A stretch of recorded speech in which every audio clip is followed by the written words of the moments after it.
Entrevista com Mário Zambojal e Helena de Sousa Freitas.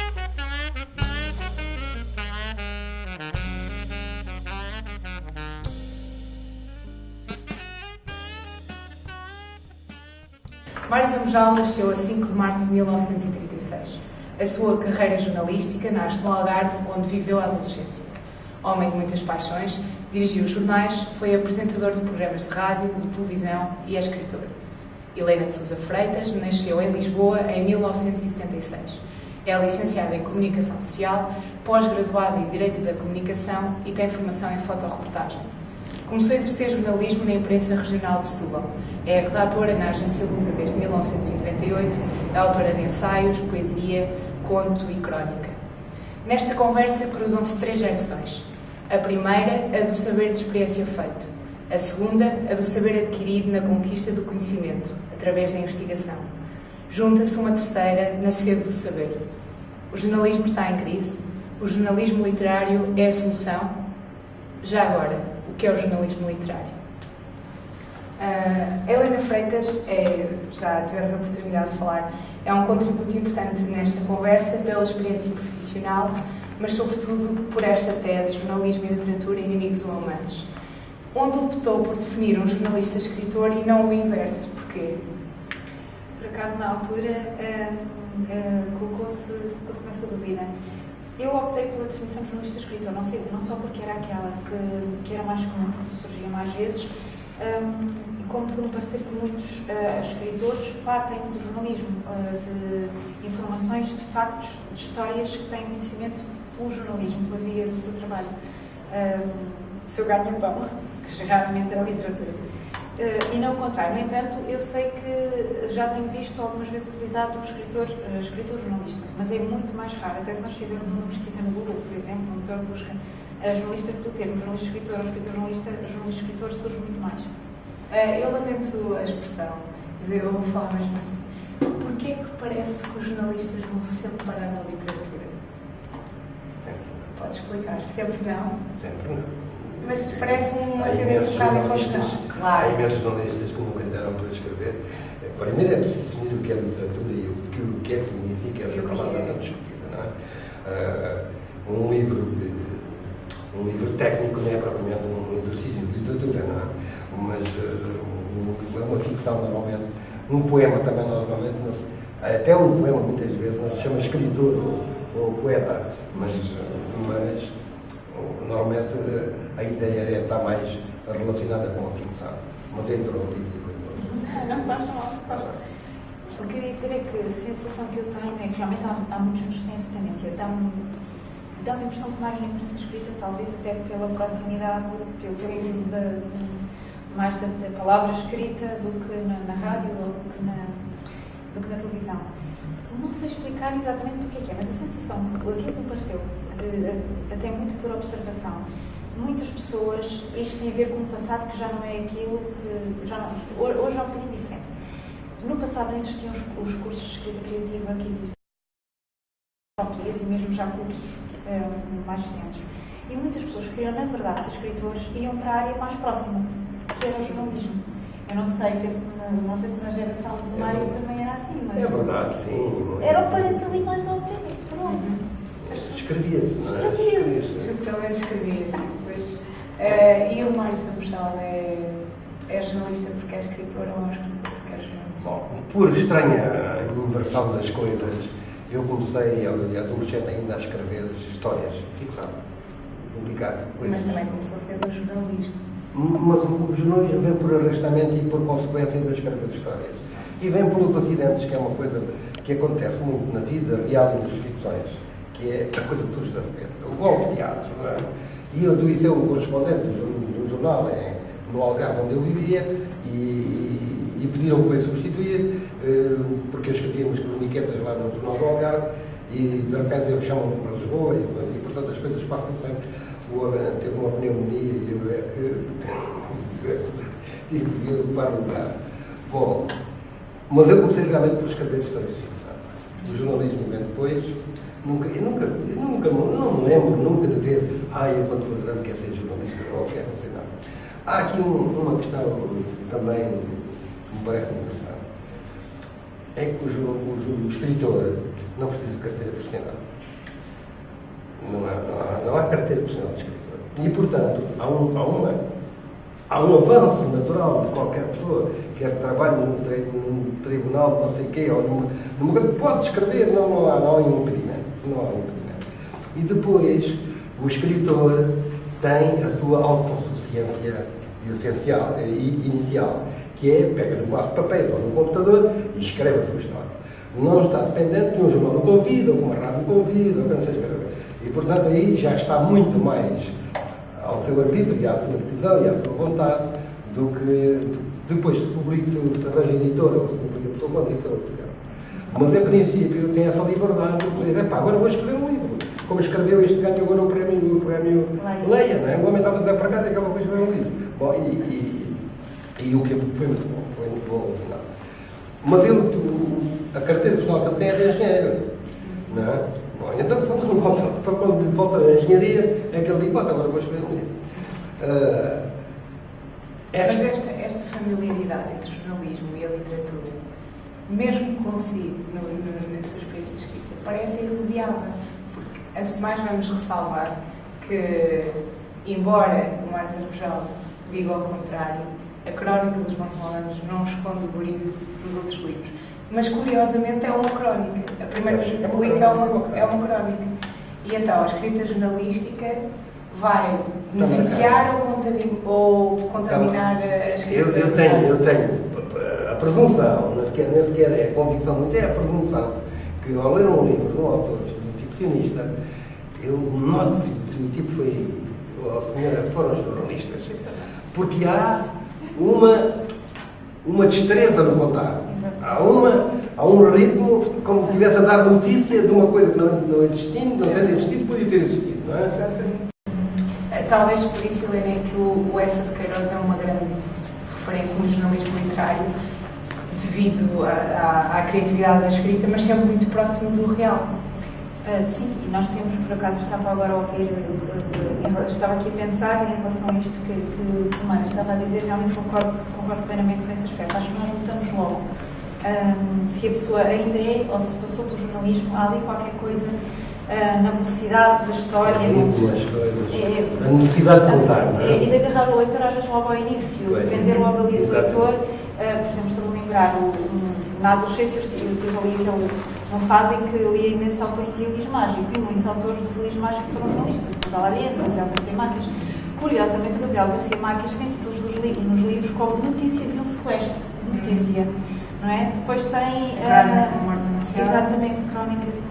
Lá está. Sim. Os próprios títulos fazem referências jornalísticas. E esses autores têm dito muitas vezes que o sucesso da literatura deles se deve à passagem pelo jornalismo, porque aprenderam no jornalismo a agarrar o leitor logo com as primeiras frases. Eu tenho livros, eu tenho um livro, eu começo o livro com um livro. É a lógica da pirâmide invertida. E depois, portanto, é evidente que isso tem relação, marca profundamente a escrita. Mas já anunciámos aqui alguns fatores que denunciam esta proximidade entre, por exemplo, uma crónica. Talvez a crónica e a reportagem sejam mais próximas da literatura do que propriamente uma notícia mais direta, não é? Mas a literatura às vezes parece um escape, porque os jornalistas estão constantemente pressionados não só pelo tempo, mas pela verdade. O que dizem tem que ser verdade. E a literatura permite, de alguma forma, voltar a experimentar a liberdade, não é? É um escape. Uma frase muito gira em relação a isso, que ele diz que o escritor tem a liberdade de contar aquilo que ninguém viu e que ninguém vai, muito provavelmente ninguém vai ver, porque nesse aspecto pode ir mais longe, diz ele, do que o jornalista. Portanto, ele faz esta diferença. O escritor pode inventar a sua vontade, mas o jornalista está mais amarrado aos factos. A Patrícia falou na minha vários géneros de... Eu queria que comentasse sobre o jornalismo literário, porque eu sei que ele é um defensor acérrimo do noticiarismo. O que é que uma pessoa tão defensora do noticiarismo pode pensar no jornalismo literário? Eu não sou defensor do noticiarismo em detrimento do abandono puro, passando por ideia para isto é literário, não é literário. Não é isso. A minha convicção profunda, como discípulo que fui, entusiasta que fui do Velho do Mundo, não é? Uma notícia é uma notícia. Uma notícia é uma coisa seca, é uma coisa tirada sem juízo de valor, sem adjetivação, sem a opinião lá misturada. Uma notícia é uma coisa seca. O que não impede que no mesmo órgão de informação possa haver ou crónicas profundamente literárias ou reportagens que são excelentes exercícios de bom português e de boa escrita. Isso pode coexistir. O que não pode é coexistir numa notícia uma deformação litratada. Quer dizer, eu não posso, aquele gajo que chama-se Manuel José, até Manuel José não dá jeito. Manuel e Dalécio José, talvez me diga. Não pode alterar os factos, não pode fugir, como dizia muito bem, ao espartilho da verdade.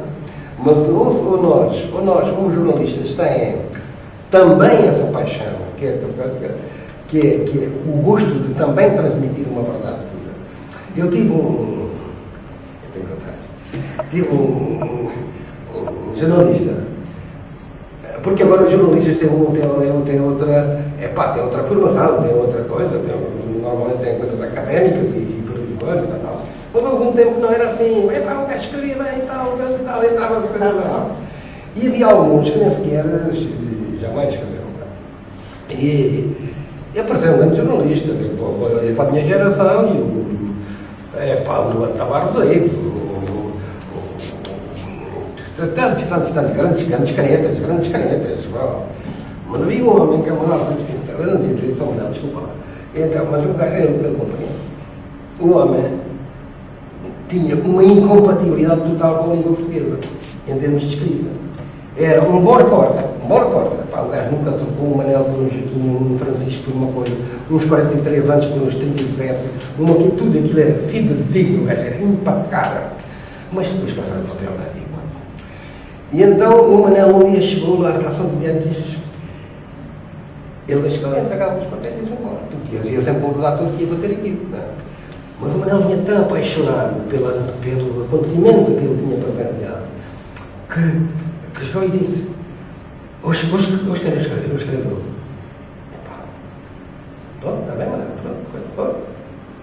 Manel foi passar os azulejos que ainda está ali no dia e espero vir amanhã. É que tenho lá foi para um lugar, arregaçou as manhãs. E abre a notícia uma frase que ficou na história da luta dos meus. Era meia-noite e, no entanto, chovia. Essa frase é um bom. Era meia-noite e, no entanto, chovia. Eu penso que ele baralhou o entretanto como o entanto. Sim. Porque tinha umas luzes fonéticas, tinha umas coisas fonéticas. Então, ainda bem que tirei aqui um exemplo. Eu sabia que isto ia dar jeito. Que a Helena arranjou, porque o Mário Zambojal estava a dizer que uma notícia tem que ser uma coisa seca. Então, deixe-me ler, está no livro de Helena Sousa Freitas, o poema de Drummond de Andrade. Na mão, a garrafa branca, não tem tempo de dizer as coisas que lhe atribuo. Nem o moço leiteiro Ignaro, morados na rua Namur, empregado no entreposto, com 21 anos de idade, sabe logo que seja impulso de humana compreensão. E já que tem pressa, o corpo vai deixando à beira das casas uma apenas mercadoria. Que relação é que fez com a estrutura da notícia? Eu achei muito interessante porque quando encontrei, entretanto, depois desses dois filmes cultos, o livro é o Sário Verde, que é o desastre e é o leiteiro, não é? Sim. A morte leiteiro. Agora, entretanto, encontrei posteriormente, já depois do livro ter saído, encontrei um outro também muito interessante. Mas o que me pareceu interessante foi a informação que o poema, como todo, inclui, no fundo, dava resposta às perguntas do livro. Dizia quem, dizia o que, dizia o quando, dizia o onde. Dizia, pronto, tinha ali a informação toda do livro e eu achei muito interessante. No fundo, mas todavia a Helena reconhece que isto não poderia ser publicado enquanto uma notícia. Enquanto uma notícia, não podia. Eu vou te dizer uma coisa, não sei se liga quando eu estava no Teatro de Lisboa, ainda não tinha escrito para mim, e apeteceu-me escrever um livro chamado A Notícia. E o que era? É eu pegar numa notícia, falando tal, um motorista de caminhão, não tem esbarrou, deixa aqui e deixa aqui. E eu, a partir daqueles elementos, construí uma história suposta dele. A suposta história de quem podia ser ele. Não tinha dormido porque tinha chegado para o céu, já o patrão estava a dizer, agora vais para coisa, e não sei o quê, e a mulher gostou, falou, não sei o quê, para baixo, e coisa, havia uma vida, porque havia, e forçosamente havia uma vida por trás daquelas securas, daquelas palavras. Havia pessoas, havia gente, havia acontecimentos, havia dramas, e por trás daquelas palavras de uma notícia. E, portanto, quando nós damos a segunda notícia, nós podemos imaginar para além daquilo que nos é dado. Ou a notícia dá-nos para além desses elementos, pode ser uma notícia maior, a notícia não tem que ser uma coisa tão... Pode nos dar mais, mas se é notícia tem que ser verdade. Essa é a minha convicção. Tem que responder se é notícia tem que ser verdade, mas o jornalista ao escrever a verdade não tem espaço para a criatividade. Tem espaço, tem espaço para toda a criatividade. Faça uma crónica assinada, a personalização da opinião é muito importante, porque se, repare, a Helena Santos, eu estou nos jornais portugueses, ou mesmo, tem, por exemplo, a mais diverso, mais diversificada coisa de gasto de ideias políticas, de ideias culturais, as pessoas cada um tem a sua opinião, não são feitos como um jornal de partido ou como um jornal de clube, são feitos todos. E sai uma coisa cheia de opinião, não assinada. E eu, que faço parte da mesma redação, tenho o direito de me enganar. E digo assim, eu não vi o que escrevi isto, e tenho que dar. O que aquele dizia nos valores não foi eu. Porque a opinião tem uma cabeça, tem um rosto, porque a opinião é uma coisa pessoal, é uma coisa da pessoa. Como devemos sublinhar, por exemplo, a ética e a deontologia jornalísticas têm que assistir também ao jornalismo literário. Se compreendermos, podemos compreender a crónica e a reportagem como jornalismo literário. E essa personalização é a identificação e o cumprimento. É o autor como toda a literatura tem um autor. E que não é confundível, nem misturável com outra pessoa que está ao lado que não fez aquilo, mas que não há livros anónimos. Quer dizer, há algumas coisas que não sei quem é anónimo, mas as pessoas põem o nome. E portanto, essa pequenina peça literária que eu estou vendo nos jornais, também pede que se diga quem foi que fez isto. Pede que se diga. Por uma questão de justiça, porque é uma coisa que já é criativa, já não é uma mera orgulho de fato, e por uma questão também de dizer os outros, não se incomodem que esta é a minha opinião. E que o leitor tem o direito de saber quem é que escreveu. E portanto, agora, há uma... Eu já falei com várias pessoas sobre isto, nos jovens jornalistas, várias, não duas ou três. Há uma certa tentação de misturar as coisas, de misturar a notícia com a parte literária, a literatura da notícia. Eu lembro-me sempre dessas coisas do romance histórico. Em que o rei e a rainha estão no quarto e o gajo está a escrever o romance, está a ouvir o que é que ele diz. E ela disse, e ele disse, isso já não cabe, isso já não cabe, porque isso é uma deformação da história. E quando se deforma a história, está-se a deformar a realidade. E o jornalismo é comunicação de quê? De uma realidade. E depois, quer escrever ao lado uma coisa a dizer que o Passos Coelho foi apanhado a andar de patins, não sei o quê, e o outro não sei o quê.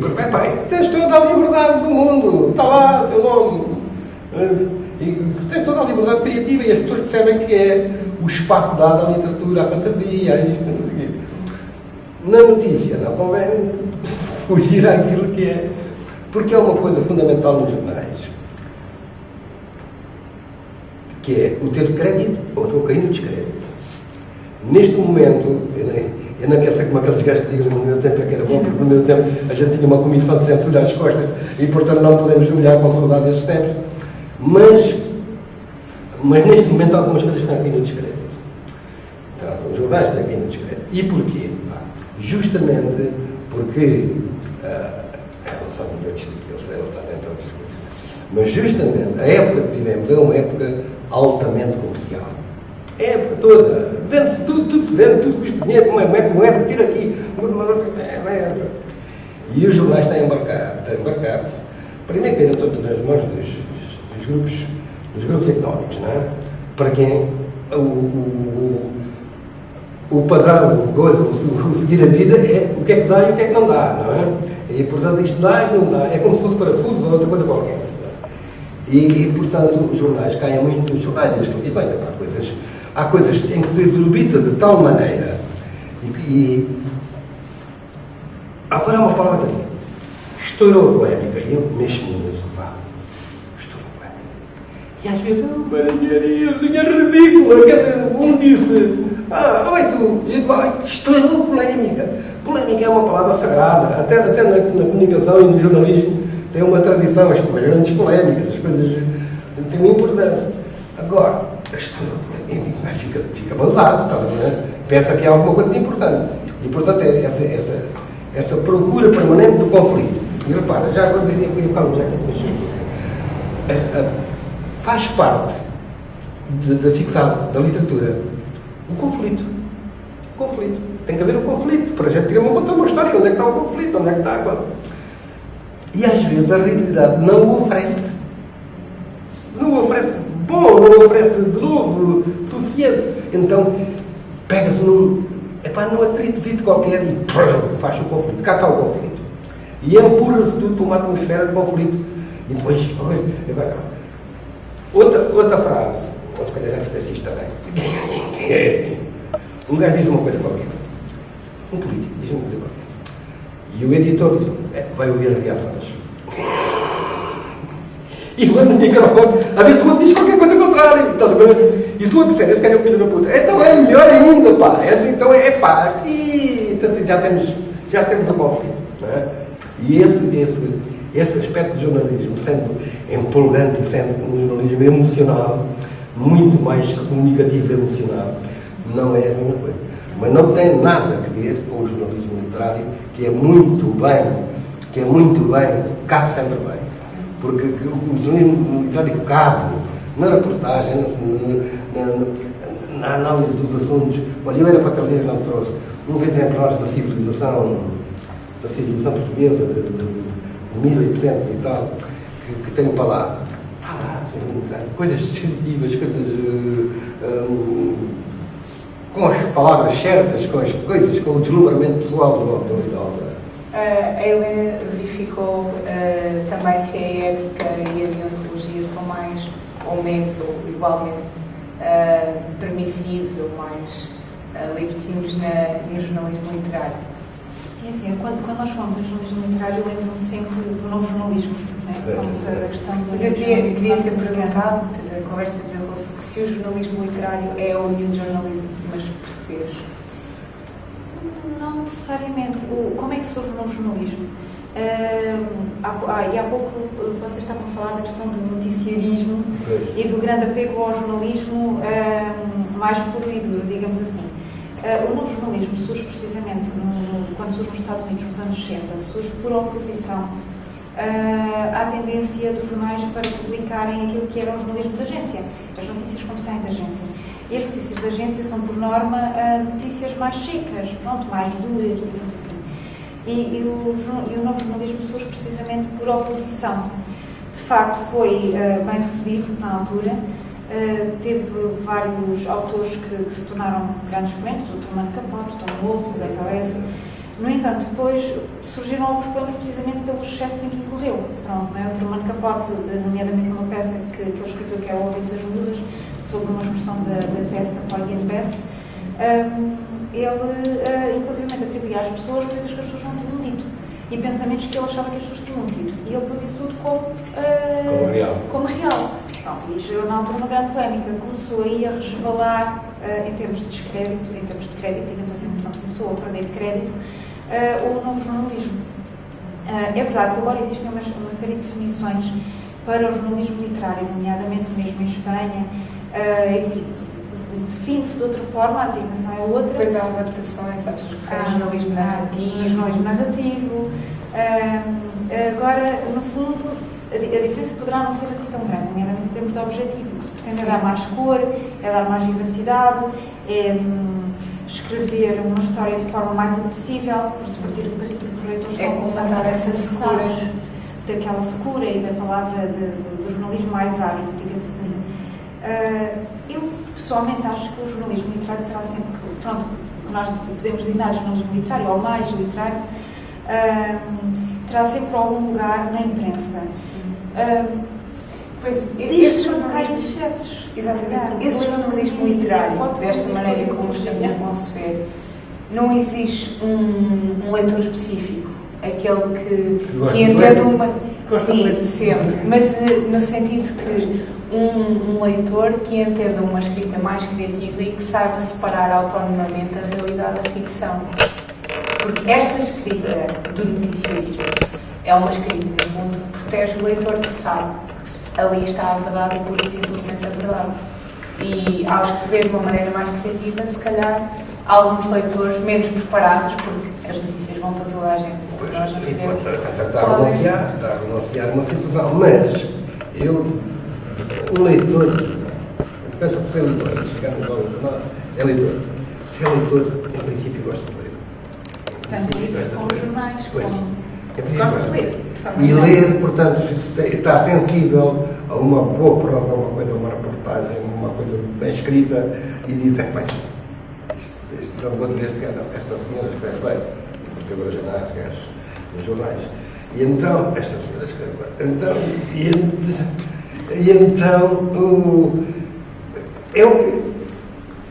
É um potencial leitor de literatura, porque é um leitor, não é?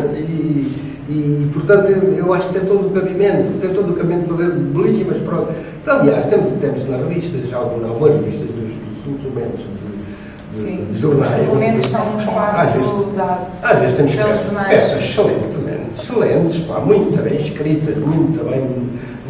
E que sem se afastarem de uma base da realidade, nos deixa, porque normalmente são sempre objetivos, vão fazer escrever sobre alguém ou sobre alguma coisa, não é?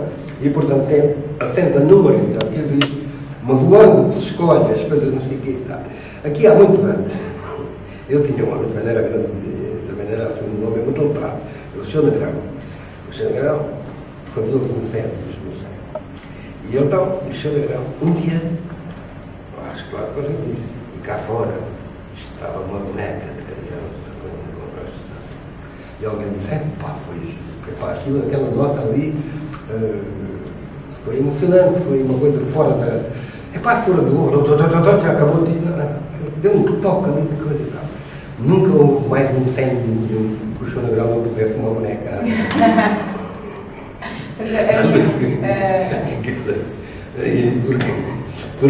Mas ele deve ter percebido que no meio da coisa narrativa técnica,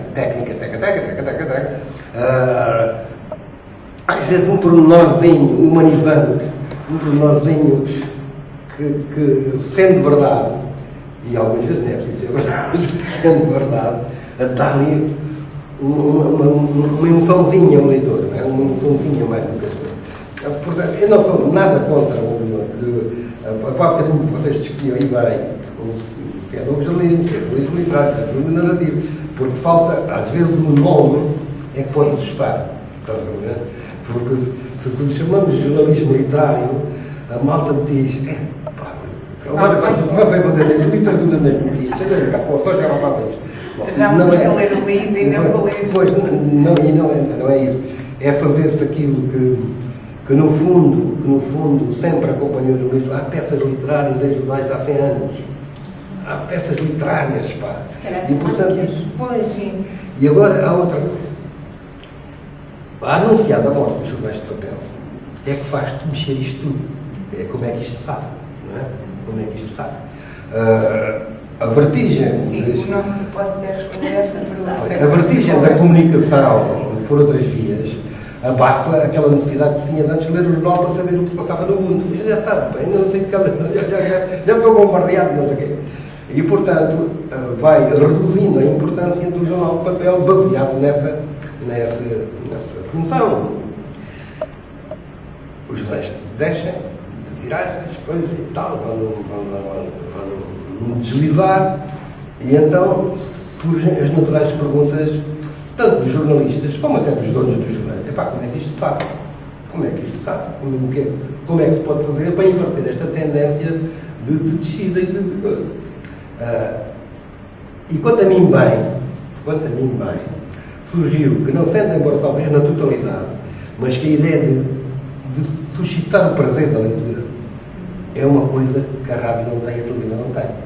Portanto, aí é do papel de suscitar e premiar e desenvolver o prazer da leitura. O prazer da leitura. E isso, portanto, é coisas que sejam bem escritas, que sejam agradáveis. Eu fiz parte de uma redação de 19 pessoas. Até havia uma mulher, calculo. E então, que era o Dia de Lisboa, dos anos 60. E havia, uma redação,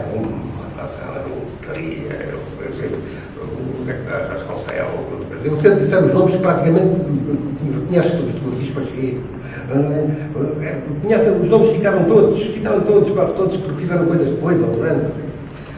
E havia tipos que só compravam o Diário de Lisboa para ler o Castelo. Era o Castelo. Era a crónica do Castelo, que era a crónica da televisão.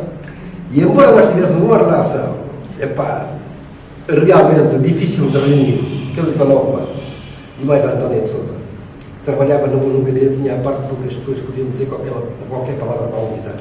E ela trabalhava. E então havia. Mas as pessoas diziam: dá cá o Castrinho. Estás a ver?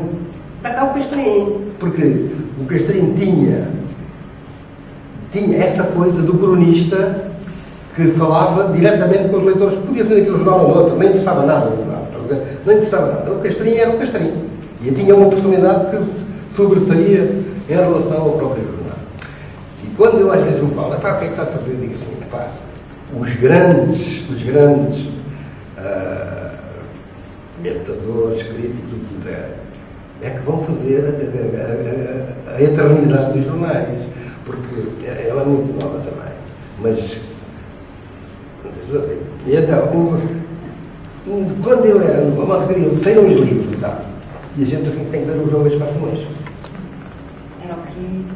Era o João Gaspar Simões. Quer dizer, não sei se havia mais algum livro de escrever de livros, nem interessava o que houvesse. O João Gaspar Simões era o gajo que tinha de ler. E o que o João Gaspar Simões dissesse era uma coisa. Mas para isso eu tinha que procurar o jornal onde estava a crítica de João Gaspar Simões. Eu tinha que lá ir, o João Gaspar Simões. E havendo Joões Gaspar Simões em várias áreas, no cinema, na coisa assim, a pessoa tem. E na própria crónica da vida pessoal, do cotidiano, a pessoa tem uma tendência para aquele jornal que lhe dá o prazer da leitura e o prazer do ensinamento.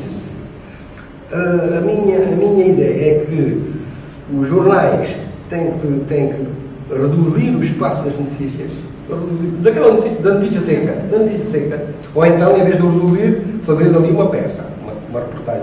Partir dali para fazer então uma peça, uma reportagem. Porque a notícia pode ter uma coisa tão seca e tão, mas de repente diz assim: este gajo morreu pobremente, não sei o que, este gajo foi milionário. Então, como é que terá sido a vida deste homem? Pronto, por exemplo, de repente abre-se um capítulo de ficção, uma coisa, diga, vou contar a história deste tipo. Mas há muita coisa para fazer, sem ser esta obstinada procura do conflito entre políticos e que é um jogo, também pode ser. Porque aquilo que é verdade para mim é a minha verdade, pode não ser a verdade, é a minha verdade.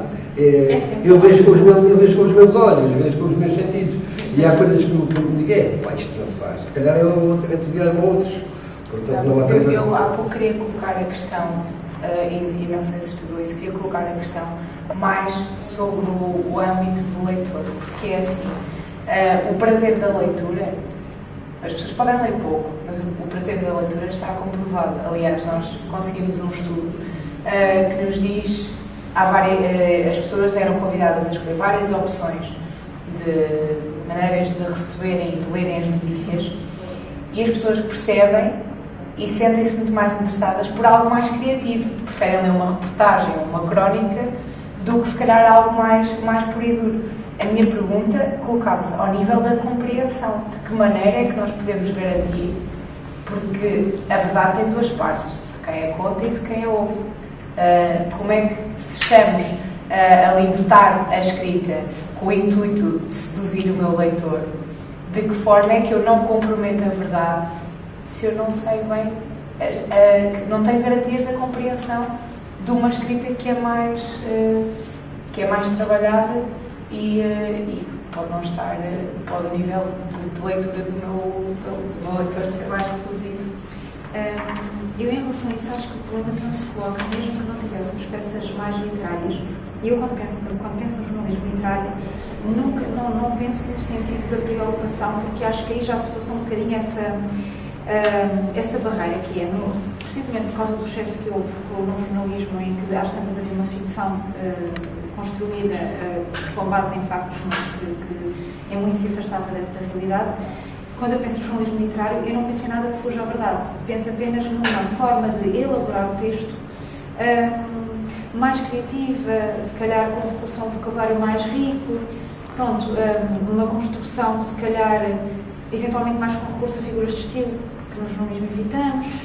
É mais nesse sentido. Portanto, a preocupação de fugir à verdade não é algo que se me coloca tanto quando penso neste jornalismo narrativo, ou literário, ou como lhe queiramos chamar. A compreensão dos leitores, eu penso que isto tanto pode-se colocar mesmo com uma notícia quase pura e dura. E eu observo muito isso numa coisa, num meio específico, na internet. Se nós formos ver as notícias que os jornais colocam nas suas edições online e formos ver os comentários, eu fico incrédula, francamente, com comentários que lá estão, que eu vou ler a notícia assim e digo assim: como é que este leitor deduziu isto do que o jornalista diz que é tão claro? E o leitor retirou da notícia precisamente o contrário. E às vezes está a deitar abaixo o jornalista, está ali a vergastá-lo em público, e eu olho para aquilo e penso assim: mas como é que esta pessoa saiu? Pois, como é que é possível? A notícia é absolutamente... Eu estou a lembrar de algumas notícias em concreto que já li, e em que eu pensei, mas é tão óbvio, é tão claro, não há nenhuma possibilidade de ambiguidade na interpretação daquilo. Aquilo é um livro, ponto. E, no entanto, o leitor, não sei como, retira dali, às vezes, praticamente o contrário do que é dito. E depois, lá está, temos aqueles comentários todos em novelo, em que depois o outro diz: mas onde é que o jornalista diz isso? Você não sabe ler, é um inculto, é um ignorante, deve ter a quarta classe, passo o termo, porque a quarta classe, nomeadamente como a quarta classe antiga, às vezes as pessoas sabiam muito, mas muito mais do que se diz quando se quer expressar, dizem da quarta classe. E, portanto, eu fico por vezes bastante chocada com a interpretação que é feita de coisas absolutamente lineares, pronto, escritas de uma forma muito simples. Se com o jornalismo narrativo ou literário isto ainda se agravaria mais, ou seja, se já não, do género, vamos passar à parte caricatural, se já não entendem isto, então seria o jornalismo literário. Pois. Não é necessariamente verdade, não sei, quer dizer, porque às vezes depende muito do leitor que a notícia vai encontrar. Há uma coisa que é o senso comum, e há uma coisa que é de nós termos uma noção, também não podemos ter mais uma noção, de qual é a capacidade das pessoas, e que palavras é que entendem, e que palavras é que não entendem, e que palavras é que não entendem. E há um português suave. Os jornais, com a sua própria natureza, são uma patente heterogénea. Está ali o professor de não sei quê, e está o WhatsApp, e está o não sei quê, e tal. Os jornais têm, por princípio, dirigido a uma coisa. Para isso, há uma clareza de linguagem de comunicação. A clareza pode ser às vezes uma próxima de uma clareza. E de repente há uma palavra que 30% já não entendem. E então dá-se um corte da comunicação. E nada pior para um comunicador que receber um corte da comunicação. E para um comunicador e para quem está a receber a comunicação. Diga, o que é que isto quer dizer? Bom, então, é nisto que eu digo. Haver alguma sensatez que é quando se escreve e como se escreve, ele escreve. Porque, por exemplo, a notícia, eu estou a falar muito mais na notícia, que se pretende ser a transmissão de quem teve acesso a um facto ou a um conhecimento e, portanto, vai transmitir os outros que não tiverem acesso. Okay. Mas, pronto, o Mário já assumiu que há espaço com com... E é desejável. É desejável, chame-se que se chame, que o leitor encontre no seu jornal o prazer da leitura. Mas e qual é a pertinência da existência de cadeiras de jornalismo literário nos cursos de comunicação? Parece-me um bocadinho excessiva como uma cadeira só. Mas para eu responder claramente, eu tinha a saber o quanto há para ensinar nessa área, para isso justificaria toda ela na cadeira. Não é? E como eu não tenho noção do muito que pode existir, a mim parece-me uma coisa que se resume a uns bocados de aula, a umas coisas não sei o quê, a umas referências a autores e não sei o quê que escreveram uma ficção que parecia jornalismo ou um jornalismo que parecia ficção. Parece-me excessivo haver uma cadeira. Mas, a não ser que o assunto tenha outras componentes que me escapam. Helena, tem alguma relação, pelo menos profissional, com o Brasil? Será possível explicar porque é que a relação, e aliás cita alguém neste livro que diz, a relação entre jornalismo e literatura é uma senhora idosa e com tantos anos é mais reconhecida no Brasil do que cá. Posso dar o exemplo da questão do ensino. Há imensos cursos de comunicação no Brasil em que jornalismo literário é uma cadeira e faz parte e é ensinado e falam da crónica literária como tendo origem no Brasil. E em Portugal, acho que só há um que é exercido pelo Paulo Moura e nós não. É assim, mesmo aqui em Espanha, nós notamos que há um grande avanço em relação à questão do jornalismo literário. Em Portugal, realmente eu não sei exatamente como é que estamos nesse aspecto agora, a nível de disciplinas propriamente lecionadas com o nome, porque às vezes há disciplinas que podem não ter um nome atribuído a não ser muito evidente e, no fundo, irem por esse caminho, irem trabalhar nesse aspecto. Agora, eu em termos de... e não querendo fugir muito à pergunta, mas em termos de espaço, realmente, para esse jornalismo, eu creio que existe, e creio até que nós encontramos alguns exemplos no nosso jornalismo atual mesmo. Estou-me a lembrar, por exemplo, a forma como Alexandre Lucas Coelho escreve, por exemplo. Agora, se podemos dizer que isso realmente será a salvação do jornalismo ou não, que eu creio que era um bocadinho o vosso aspecto central. Era a última pergunta. Sobretudo se o jornalismo literário sobretudo é que se isso passa a ser o jornalismo. Isso se perde o outro sentido, o outro jornalismo que é essencialmente comunicativo, da comunicação de realidades. O que eu penso é que isso tem Mas em primeiro lugar, o jornalismo está em crise? O jornalismo está em crise, o jornalismo, pelo menos o jornalismo do papel, o jornalismo está todo em crise. Está todo em crise. Está todo em crise. A imprensa sentiu mais. As empresas sentem mais porque tem que vender aquelas coisas ali à porta e tal. O jornalismo está em crise. E está em crise também da sua própria credibilidade, porque muitas coisas são notoriamente comerciais. Nasceu uma nova, não é, ajuda-me se estou a dizer algum espaço, dá de 15 ou 20 anos para cá, nasceu um novo género de organizações chamado agências Sim, as agências de comunicação. Agências de comunicação. Que enviam os press releases para os jornalistas. O que já não são jornalistas, mas quase todos foram. Sabem do ofício. Sabem do ofício. Conhecem o outro lado. E faltam o jornalismo aquilo que se chama a ética, a disciplina, o amor, a verdade, as coisas. É outra verdade. É a verdade do patrão, é a verdade do gajo que paga, não é? É a verdade do gajo que está a pagar a campanha. E isso foi uma coisa, e isso associado ao facto de se terem despedido muitos jornalistas dos vários. Isso começarem a fazer notícias já à base dessa informação que chega das agências de informação. Há jornais onde são 4 ou 5 ou 6 ou 7 notícias que vieram da gente, que são criadas para favorecer uma pessoa que a faz, ou a empresa dela. E, portanto, isso deforma a ideia um pouco romântica que eu tenho de um jornalismo em que o jornalista era um gajo que ele estava acima de toda a suspeita. Temos que terminar. Estava a dizer se é efetivamente a solução para este jornalismo que parece que está em crise. Não sei dizer, porque lá está. Eu gostava de acreditar que, pelo menos, eu gosto de acreditar que, pelo menos, há de haver sempre esse espaço na imprensa e que o leitor o aceita e o acolhe até, se calhar, de braços abertos. Não sei dizer se o caminho é por aí ou se pode contribuir para salvar a imprensa, porque realmente quem está no meio nota que a situação está muito difícil.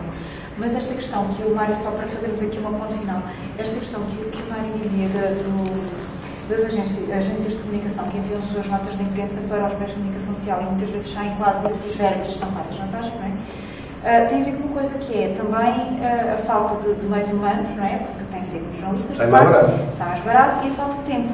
E esta falta de tempo vai ao encontro da questão do jornalismo literário num aspecto que é muitas das peças que foram publicadas, nomeadamente no Brasil, estou-me a lembrar do Euclides da Cunha, que cobriu a Guerra de Canudos para o Estado de São Paulo, para os novos Estados de São Paulo, e depois fez os sertões com base no trabalho que ele tinha feito. A questão é que isso implica enviar e disponibilizar o jornalista durante um grande período de tempo para cobrir um determinado assunto, porque o jornalismo literário, pronto, tudo bem, a questão dos recursos estilísticos, se a pessoa já dominar muito bem a língua, ajuda e se calhar escreve com relativa facilidade. Mas implica muitas vezes, por ser uma grande reportagem, um grande trabalho, implica investimento, horas de trabalho e haver a possibilidade de um órgão dispensar o jornalista durante, se calhar, mais de uma semana, um mês, para fazer o seu trabalho. Por exemplo, o Miguel Carvalho da Visão. O Miguel Carvalho faz grande reportagem para a Visão. Uma das coisas que ele me disse foi que, por exemplo, a Visão consegue libertá-lo durante 3 meses só para investigar um assunto. Isto é um luxo. É uma raridade. Uma raridade. Aliás, ele tem assim que tem equipas só para grande reportagem. Claro, Trabalham 3 meses, 2, 3 meses. Aí é muito diferente, porque realmente consegue-se fazer um trabalho de grande reportagem com uma qualidade completamente diferente. 15 dias. Eu fiz agora um ou dois e apresentei o livro de, como é que se chama aquela jovem escritora que apresenta, como Carmen Petra Quente, é o título do livro, Ana Sofia e o livro é prodigiosamente bem escrito. E ela é da televisão. Mas, quando ela aterrar no papel, como ela disse, vai aterrar, vai fazer literatura. Vai fazer peças literárias. Certeza. Agora, pronto, eu espero que a Helena feche isto e só reforço que uma coisa não é incompatível com a outra. A introdução de formações com preocupação literária numa notícia nunca me parece bem, porque uma notícia é um ato de comunicação e é um ato de fidelidade à verdade. Por outro lado, isso não exclui que no mesmo órgão de informação, no mesmo jornal, se calhar ao lado, esteja uma bela peça de opinião, de pensamento, de fantasia, de criatividade, de literatura. Não exclui nada. Pelo contrário, só enriquece. Quer terminar? Não, e realmente o que eu acho é que falta muitas vezes esse tempo para o jornalista poder investir na pesquisa e depois também poder investir na redação do próprio texto. Pronto. Porque não parece de facto que seja incompatível, não considero que seja necessariamente que seja uma questão de fugir à verdade ou de lidar com os factos de forma menos séria ou menos rigorosa ou menos isenta, porque até eu se calhar até estabelecia aqui 3 diferenças que no fundo, separando assim, o jornalismo mais puro e duro, digamos assim, como as jornalismo de agência, como as notícias do cotidiano, mais curtas, mais sintéticas. Por exemplo, uma grande reportagem que pode ter um cunho mais literário e não foge nada à verdade, e pode haver, de facto, uma crónica literária. Eu até distingo a crónica literária da jornalística, mas uma crónica literária que até pode ser mais ficcional, que não é nem a notícia pura e dura, nem a reportagem, que está presa, no fundo, aos factos e é escrita apenas de uma forma mais elaborada. Já está num outro território, que não é no primeiro terreno e no segundo, é um terceiro. Exatamente. No fundo, e eu acho que o jornal pode eventualmente, porque alguns órgãos nossos têm Deixa-me só dizer, espaço para tudo. no meu tempo em que trabalhei muito próximo com tipos como Luís Tal Monteiro, o Urbano Tavares Rodrigues,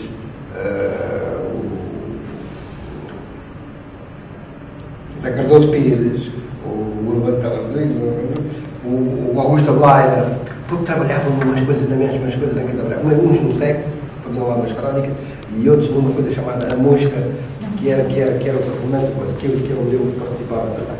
A nossa conversa fez de um tronco comum, o jornalismo. Trilhámos caminhos desde a técnica jornalística à literatura. Analisámos compromissos éticos e deontológicos. Encontrámos-nos com o noticiarismo. Por fim, o jornalismo fez-se da opinião de cada um. E cada um pode, um dia, trocar a caneta das notícias pela caneta dos romances. É que, enquanto escritor ou jornalista, o ser humano é sempre um contador de histórias. Obrigada aos dois. Obrigado.